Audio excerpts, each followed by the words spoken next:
After, when they were too comfortable in Jerusalem, when there was kind of there was this persecution, they had to move to Judea and then to Samaria and then to the ends of the earth. This is the reason why the rest of Acts from verse 13 talks about world mission. Actually, what Paul and Philip, they're now doing world mission, but almost everything focusing on Paul.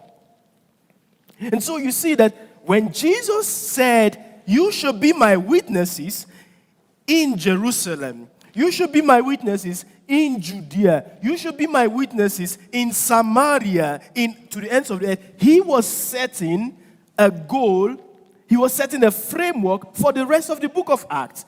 Everything that is happening in the book of Acts, we can see it in verse 8 of chapter 1.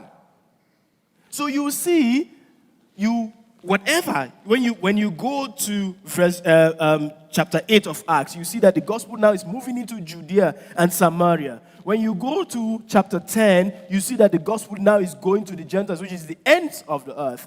Paul decided that he was going to go to Spain. I'm not sure he made it.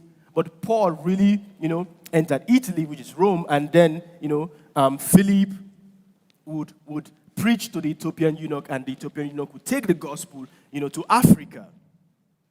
That is very, very powerful. Just this text sets an agenda for the rest of the book of Acts.